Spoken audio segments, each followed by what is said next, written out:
আসসালামু আলাইকুম গাইস। আজ কোরবানির ঈদ গেছে, 4 দিন হয়ে গেল। ঢাকার শহর একেবারে ফাঁকা। ঢাকার শহরে এমন অবস্থা, রাস্তাঘাটে খুব কমই গাড়ি আছে, চলাচল বন্ধ, মানুষের আনাগোনা অনেক কিছু বন্ধ।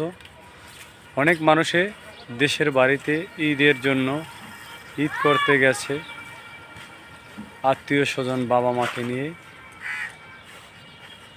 ঈদ করবে খুবই আনন্দ নিয়ে, ভালোবাসা দিয়ে। ঈদের জন্য আসলে মানুষ দেশে চলে গেছে।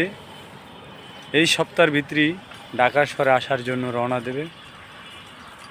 আল্লাহ পাক রব্বুল আলামিন সবার আশা যেন পূর্ণ করে।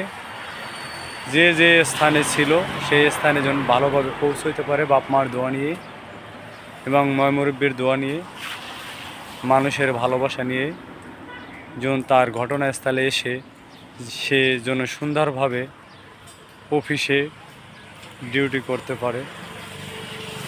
সবার জন্য আমার আন্তরিক ভালোবাসা রইল। ফেসবুক, ইউটিউব, টিকটক সবাইকে আমার মনের অন্তরের ভালোবাসা দিয়ে আসসালামু আলাইকুম। সবাই কেমন আছেন? কমেন্ট শেয়ারে জানিয়ে যাবেন কে কোথা থেকে দেখছেন।